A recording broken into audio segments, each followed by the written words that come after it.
ஆன்மீக சகோதர சகோதரிகளே, உலக வரலாற்றில் இந்த பூமியில் நாம் பிறந்ததிலிருந்து இன்று வரை நம்மை விட்டு விலகாமல் இணை பிரியாமல் நம் வாழ்க்கையோடு துணையாக இருக்கும் சிலரை இப்பொழுது நாம் சந்திக்கப் போகின்றோம். அவர்களிடமிருந்து நாம் பெற்றுக்கொண்டிருப்பது அளவற்றது. ஆனால் அவர்களுடைய இன்றைய செயல்கள் மூலம் அவர்கள் நமக்கு சொல்லித்தரும் பாடம்தான் என்ன? நாம் அதை இன்னும் உணராமல் இருப்பதால் தான் இன்றைய உலகில் அமைதியை இழந்து சந்தோஷத்தை இழந்து இருக்கின்றோம். இப்போது அவர்களே தங்களுடைய எண்ணங்களை நம்மோடு பேசி பகிர்ந்து கொள்ளப் போகின்றார்கள். அவர்களுடைய கருத்துக்கள் நம்முடைய வாழ்க்கையில் நாம் இழந்த சாந்தி, சுகம், ஆனந்தத்தை மீண்டும் பெற மிக்க உறுதுணையாக இருக்கும். வாருங்கள், இப்பொழுது நாம் அவர்களை சந்திக்கலாம்.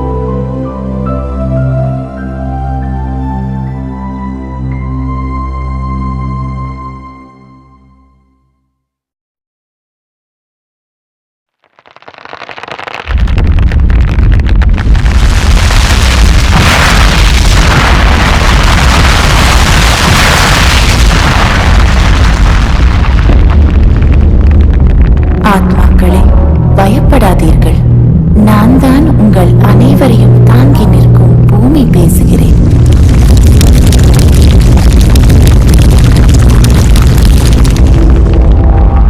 என்னை நீங்கள் மிகவும் அன்பாக இயற்கை அன்னை, மதர்லேண்ட், பூமா தேவி என்று அழைக்கின்றீர்கள்.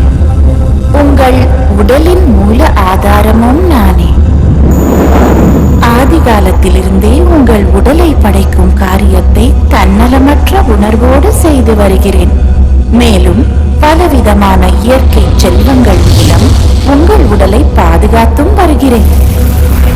ஆனால் நீங்களோ விகாரங்களுக்கு வசப்பட்டு தாயான என்னுடைய சுகஸ்வரூபத்தை அழித்துக் கொண்டிருக்கிறீர்கள்.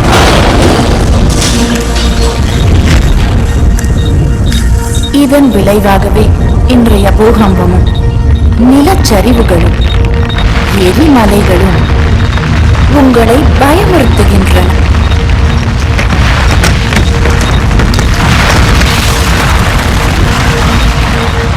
உங்களின் இந்நிலையை கண்டு தாயான நானும் மிகவும் கவலைப்படுகிறேன்.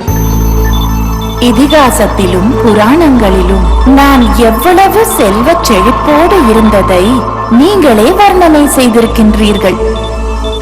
ஒரு காலத்தில் சொர்க்க பூமியாக இவ்வுலகம் இருந்தபோது நான் அனைத்து செல்வங்களாலும் நிரம்பி இருந்தேன். பசுமையாலும் மகிழ்ச்சியாலும் பொங்கி வழிந்தேன். எனது அழகை கண்டு புகழ்ந்து பாடாத கவிஞனும் தூரிகையால் வர்ணம் தீட்டாத ஓவியனும் இல்லை என்றே சொல்ல வேண்டும். தங்கமும் வெள்ளியும் இயற்கை செல்வங்களும் நிறைந்த ஒரு பொன்னுலகமாக நான் விளங்கினேன். இன்றைய கலியுக மனிதர்களின் பேராசைக்கும் மக்கள் தொகை பெருக்கத்திற்கும் ஈடுகொடுக்க முடியாமல் மிகுந்த வேதனை அடைகிறேன். உங்கள் வீடுகளையும் கடைகளையும் அலங்கரிக்க எனக்கு பக்கபலமாக இருந்த மரங்கள் வெட்டப்பட்டு விட்டன. மாட மாளிகைகள், அணிகள், நீண்ட சாலைகள் அமைத்திட ஆங்காங்கே ஆழமாய் குழிகளை தோண்டினீர்கள். மலைகளையும் குடைந்துள்ளீர்கள். மொத்தத்தில் என் வளத்தையே அழித்து விட்டீர்கள். இவ்வாறான பல்வேறு காரணங்களால் எனது சமநிலையே பாதிக்கப்பட்டு விட்டது.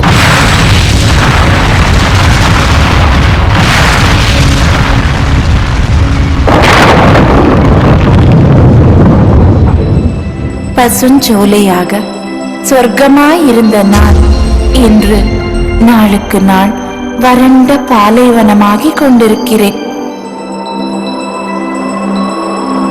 இப்பொழுது நீங்கள்தான் உங்கள் தாயான என்னை மீண்டும் பசுமையாகவும் செல்வ செழிப்பாகவும் மாற்றி மகிழச் செய்ய வேண்டும். உங்களுடைய குணாதிசயங்களை மாற்றுவதன் மூலம் புதிய உலகம் படைக்கப்படுவதை காண ஆவலாய் இருக்கிறேன். எனது இனிய குழந்தைகளுக்கு மீண்டும் எனது அன்பான நிழலை தந்திட காத்திருக்கிறேன்.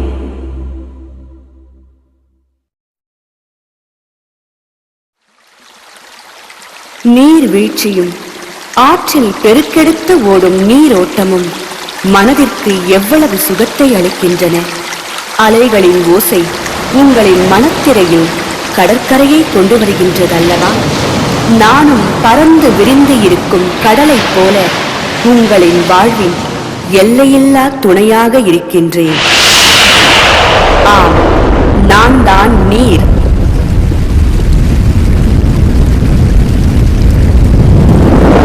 இந்த பூமியில் 69% மட்டுமல்லாமல் உங்கள் உடலிலும் 53% நான் தான் நிறைந்துள்ளேன். உங்களது சரீரத்தில் நான் இந்த தத்துவத்தின் ரூபத்தில் நிறைந்திருக்கிறேன். நாக்கின் மூலம் உணவுகளை ருசிக்கிறீர்களே, அந்த செயல் கூட நான் இல்லாமல் நடக்காது. எனவேதான் நீரின்றி அமையாது உலகு என வர்ணிக்கின்றனர். நீர் இல்லையெனில் உலகே எரிந்து சாம்பலாகி போகும் எனவும் கூறப்படுகிறது. மேலும் இன்னும் ஒரு படி மேலே போய் ஆறுகளை கூறும்போது பாலாறு, தேனாறு எனவும் பாடுகின்றனர். கங்கை, யமுனை, காவேரி என பெயரிட்டும் பூஜிக்கின்றனர். நீங்கள் உணவுக்கு பின் அருந்தும் நீரால் அடையும் திருப்தியே திருப்தி. மேலும் சுத்தத்திற்காக அன்றாடம் நீராடும் போதும் என்னையே பயன்படுத்துகிறீர்கள். அது மட்டுமல்லாது உணவுப் பொருட்களான பயிர்கள், தானியங்கள், பழங்களை வளர்த்திடவும் நானே பயன்படுகிறேன். புனித வழிபாடுகளிலும் கூட அபிஷேக புனித நீராக பயன்படுத்துவதும் என்னையே தான். என்னுள் மூழ்கி எழுவதால் பாவங்கள் நீங்கும் என்றும் கருதுகிறீர்கள். பார்த்தீர்களா, நான் எங்கு இல்லை? என்னுடைய குளிர்ச்சியும் சுகமும் உலகில் உள்ள உங்கள் அனைவருக்கும் சொந்தம்.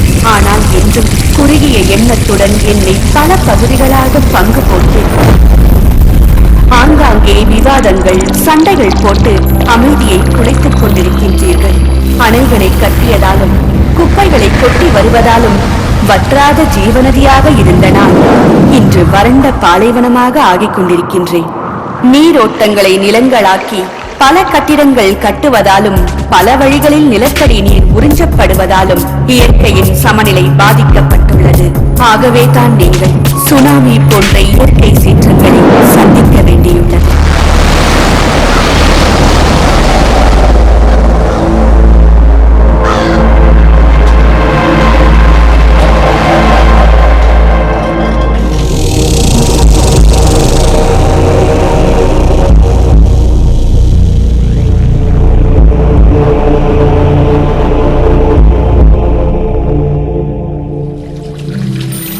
அமிர்தமாகவும் தெளிந்த நீரோட்டமாயும் ஓடிக்கொண்டிருந்தேன்.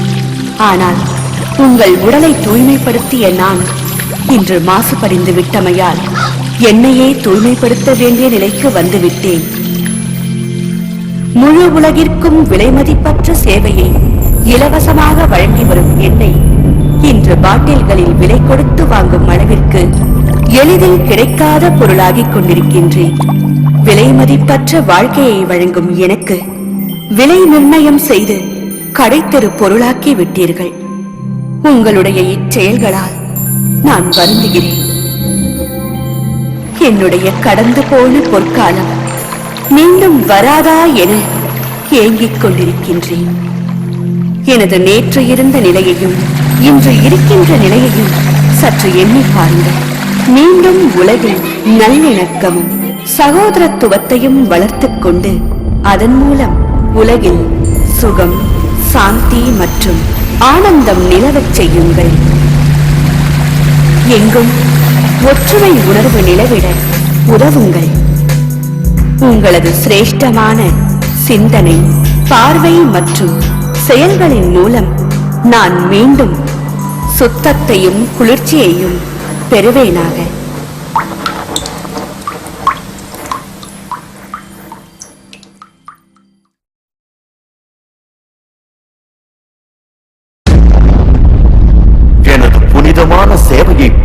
அறியாதார் இந்த உலகில் எவருமே இல்லை என்றுதான் சொல்ல வேண்டும்.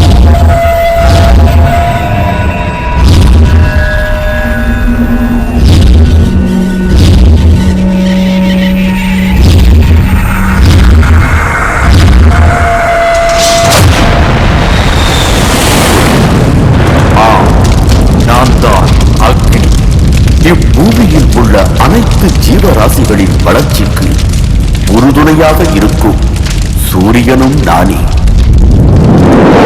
என்னுடைய ஒளியின் ஆதாரத்தில் தான் உலகை நீங்கள் காண்கிறீர்கள். நான் இல்லையே உங்கள் வாழ்க்கை இருளடைந்துவிடும். பகலில் மட்டுமல்லாமல் இரவிலும் விளக்குகளாக நான் ஒளியை அளிக்கின்றேன். உங்களுடைய அன்றாட அவசியங்களை பூர்த்தி செய்யும் மூல ஆதாரமும் நானே. உங்களுக்கு வெப்பமும் வெளிச்சமும் தரும் நானே. மழைக்கும் காலநிலை மாற்றத்திற்கும் காரணமானவன். அது மட்டுமல்ல, உங்கள் வீட்டு அடுப்படையிலிருந்து ஆலய வழிபாடுகளில் தீபாராதனையாக நானே உபயோகப்படுகிறேன். உயிர் உடலை விட்டு பிரிந்த பின் அந்த உடலை எரிக்கும் கடைசி கால கிரியையை செய்வதும் நான் தான். இப்படி உங்கள் வாழ்க்கையில் எல்லா துறைகளிலும் எல்லா நிலைகளிலும் உறுதுணையாக இருக்கும் என்னை சில சமயங்களில் தவறாக அழிவு காரியங்களுக்கும் பயன்படுத்தி விடுகின்றீர்கள். குரோதம் மற்றும் வன்முறைக்கு வசப்பட்டு அரசு மற்றும் பொது சொத்துக்களுக்கு நஷ்டம் ஏற்படுத்துகிறீர்கள். உங்கள் பலத்தை நிரூபிப்பதற்காக யுத்தங்களிலும் அணு ஆயுதங்களிலும் என்னை தவறாக உபயோகிக்கிறீர்கள்.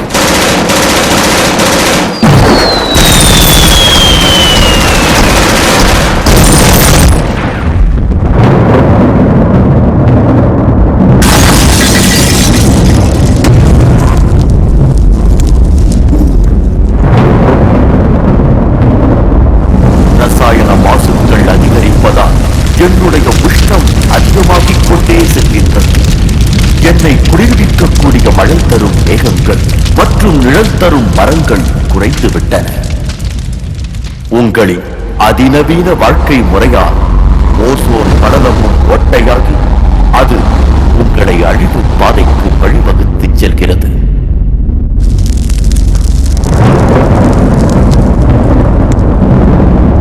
படைப்பின் ஆரம்ப காலத்தில் நான் மிக அமைதியாகத்தான் இருந்தேன்.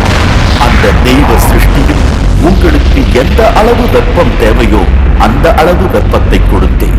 என் மூலம் யாருக்கும் துக்கம் ஏற்படுத்தவில்லை. ஆரம்பத்தில் சதா காலமும் வசந்தத்தை கொடுத்தேன்.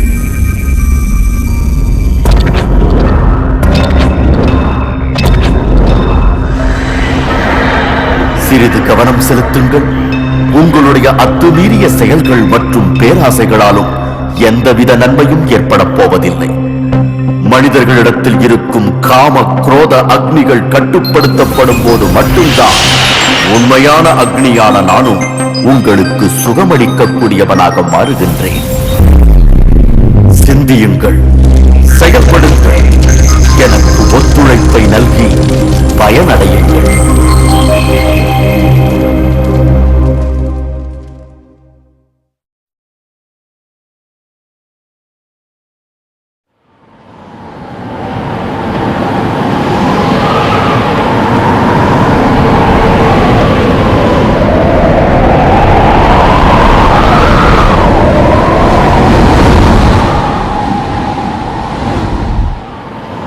இந்த ஓசை உங்களுக்கு கவலையும் பயத்தையும் தருகிறதல்லவா?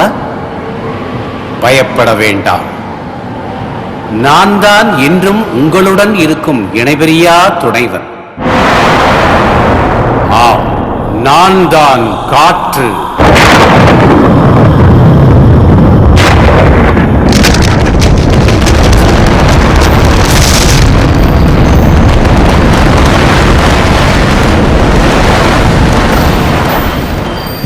பிராணவாயு என்று பிரபஞ்சம் முழுவதும் வியாபித்து இருக்கும் நான் தான் உங்களின் உயிர் மூச்சு.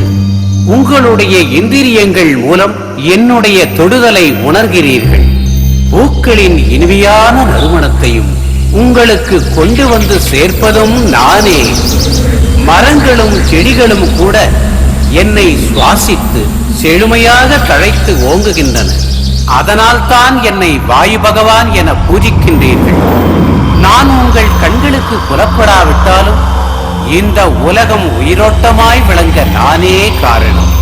ஆனால் இன்றோ என்னுடைய கீழான நிலையை பார்த்து நான் மிகவும் மாசு அடைந்து விட்டதாக முகத்தையும் மூக்கையும் சுளிக்கின்றீர்கள். இதற்கு யார் காரணம்? மனிதர்களின் மாசுபடிந்த மூச்சுக்காற்றை சுத்தம் செய்ய இயற்கை அன்னை தாவரங்களை படைத்திருக்கின்றாள். இருப்பினும் ஒரு புறம் மனிதர்கள் காடுகளையும் மரங்களையும் அழித்துக் கொண்டிருக்கின்றனர். மறுபுறம் இயந்திர சாதனங்களும் ரசாயன தொழிற்சாலைகளும் எண்ணற்ற வாகன ஊர்திகளும் என்னை மென்மேலும் மாசுபடுத்திக் கொண்டிருக்கின்றன. இவை அனைத்தும் உங்களின் சுயநலத்தையே வெளிப்படுத்துகின்றன. மனிதர்களாகிய நீங்கள் எங்களின் நண்பர்களே. உங்களுக்கு சுகம் அளிப்பதற்காகத்தான் நாங்கள் படைக்கப்பட்டிருக்கின்றோம். ஆனால் உண்மையில் இயற்கையின் நியதிக்கு புறம்பாக மனிதர்கள் செயல்படுவதே என் நிலைக்கு காரணம். எனவே விழித்துக் கொள்ளுங்கள், தெளிவு பெறுங்கள். மனிதர்களின் மன மாசுகளே இவ்வுலகம் மாசுபட காரணம் என்ற உண்மையை உணருங்கள். ஒன்று சேருங்கள். மனமாசுகளான அசுர குணங்களை அகற்றுங்கள். ஏனெனில் சுயமாற்றத்தின் மூலம் உலக மாற்றத்தை கொண்டு வருவதற்கான சரியான நேரம் இதுவே ஆகும். இப்பொழுது இல்லையேல் எப்பொழுதுமே இல்லை.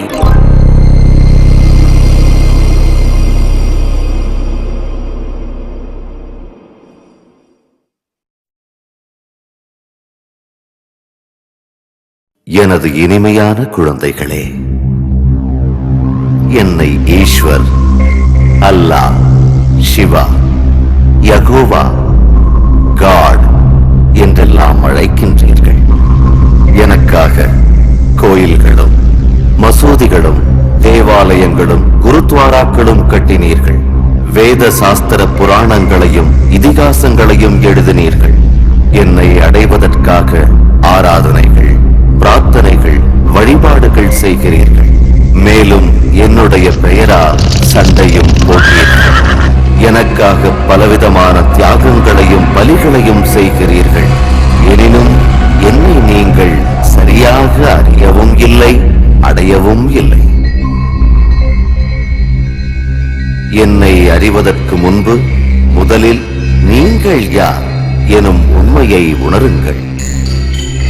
நீங்கள் அறியாமையால் உங்களை இந்த பௌதீக உடல் என்று நினைப்பதால் தான் ஜாதி, மதம், நாடு, மொழி என்ற பெயரில் பிளவுபட்டு இருக்கின்றீர்கள். இந்த ஊனக்கண்களால் காணும் அழியக்கூடிய இந்த உடல் நீங்கள் அல்ல. நீங்கள் ஓர் அழிவற்ற சக்தியான ஆத்மா.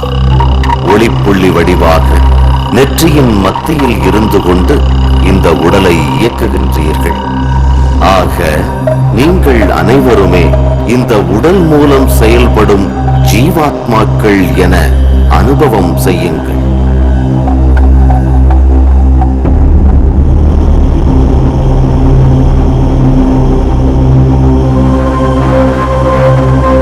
இப்பொழுது சற்று நேரம் உலகிய சிந்தனைகளிலிருந்தும் சுற்றுப்புற சூழ்நிலைகளிலிருந்தும் விலகியிருங்கள். இந்த உடலையும் மறந்து உங்களின் முழு கவனத்தையும் இரு புருவங்களின் மத்தியில் உள்ள ஒளிப்புள்ளியாக அனுபவம் செய்யுங்கள். உண்மையில் நீங்கள் சூட்சுமமான அழியாத ஒளிப்புள்ளி வடிவான ஆத்மா. இப்பொழுது உங்கள் நினைவு பயணம் துவங்குகிறது.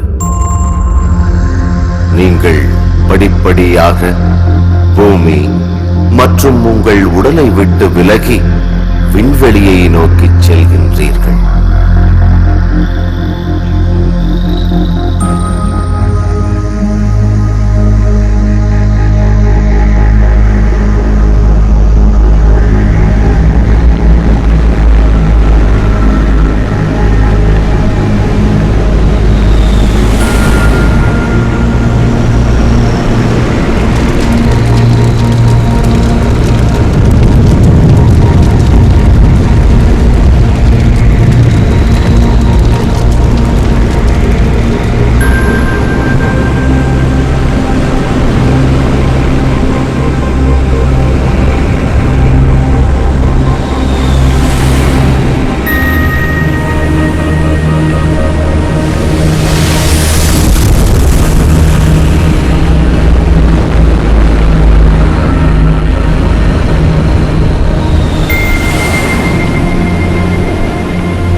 சூரிய சந்திர நட்சத்திர மண்டலங்களையும் கடந்து இப்பொழுது நீங்கள் பொன்னிறமான ஒளி நிறைந்த ஒரு உலகை வந்தடைந்து விட்டீர்கள். ஆத்மாக்களின் உலகமாகிய இது பிரம்மலோகம், சாந்திதாமம், மோட்சம் மற்றும் பரலோகம் என்றெல்லாம் அழைக்கப்படுகிறது. இந்த இனிய அமைதி நிறைந்த உலகமே நீங்களும் நானும் வசிக்கும் உண்மையான வீடாகும். நானே ஆத்மாக்களாகிய உங்களின் பரம தந்தை பரமாத்மா சிவனாவேன். உங்களைப் போன்றே நானும் ஒரு மிக சூட்சுமமான ஒளிப்புள்ளியாக இருக்கின்றேன். இருப்பினும் ஞானம் மற்றும் குணங்களில் கடலாக இருக்கின்றேன். சர்வ சக்திவானாகிய நான் பிறப்பு இறப்பு சக்கரத்திற்கு அப்பாற்பட்டு இருப்பதால் என்றும் பரிபூரண தூய்மையுடன் விளங்குகின்றேன். நீங்கள் அனைத்து ஆத்துமாக்களும் என்னுடைய அன்பான குழந்தைகள்.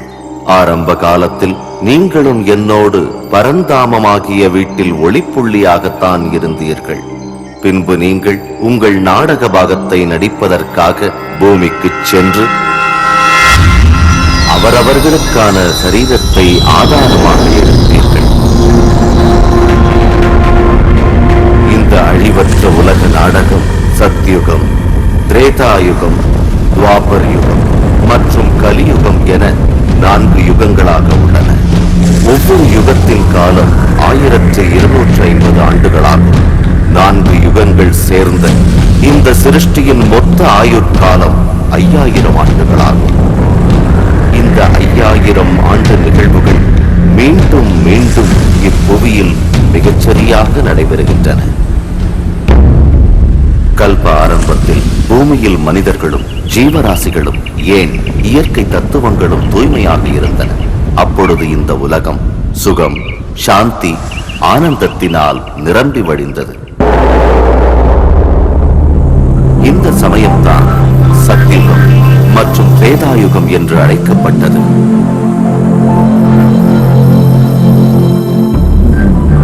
அங்கு நீங்கள் தேவி தேவதைகளாக வாழ்ந்தீர்கள்.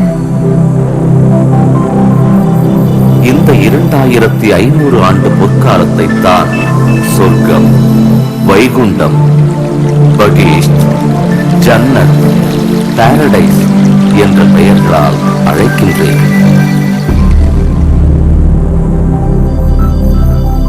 சத்யுகம் அதாவது பொன் உலகத்தில் ஸ்ரீ லக்ஷ்மி, ஸ்ரீ நாராயணனின் நிலையான ராஜ்யம் நடந்தது. அதன் பிறகு திரேதாயுகத்தில் ஸ்ரீ சீதை மற்றும் ஸ்ரீராமரின் ராஜ்யம் நடந்தது.